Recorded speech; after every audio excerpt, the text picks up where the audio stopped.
quartinho da bagunça. A porta se abre sozinha. Peraí, eu vou pôr o toco nisso. O quê? Eu vou pôr o toco. Pra quê? Olha lá, ó. Pega o toco que tá aí atrás. Pra que você comprou? Pra você pôr na porta. Não me filma, hein, Zé? Não... Tá, vou filmar. É negação. Aí põe na frente.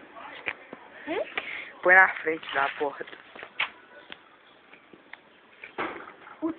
E esse é o toco. O quartinho da bagunça. Olha o fantasma da sombra. O quartinho da bagunça.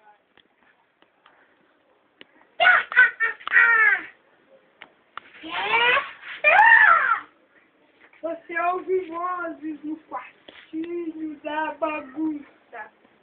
Como essa aqui.